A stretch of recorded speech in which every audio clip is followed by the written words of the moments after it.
Hi കൂട്ടുകാരെ, ഇന്നത്തെ ഉച്ചയൂണ് നമുക്ക് കണ്ടാലോ. പപ്പടം, ചെറുപഴം, നല്ല ചൂട് ചോറ്, നല്ല വാഴയിലയിൽ ചൂട് ചോറ്. എല്ലാവരും എൻ്റെ വീഡിയോ സ്കിപ്പ് ചെയ്യുക, കാണുക, എല്ലാവരും സപ്പോർട്ട് ചെയ്യണം.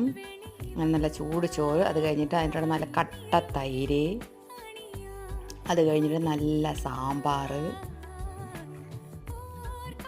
നല്ല കായം ചേർത്ത് നല്ല തക്കാളി രസം, ക്യാബേജ് തോരൻ, നല്ല തേങ്ങ അരച്ച മീൻകറി, പിന്നെ ഒരു സ്പെഷ്യലുള്ളത് നെത്തോലി, നല്ല വെളുത്തുള്ളിയും സവാളയും എല്ലാം കൂടെ ചേർത്ത നെത്തോലി ഫ്രൈ, അത് കഴിഞ്ഞ് ഒരു കടല പായസം. സൂപ്പറല്ലേ ഇന്നത്തെ ഊണ്? Thank you.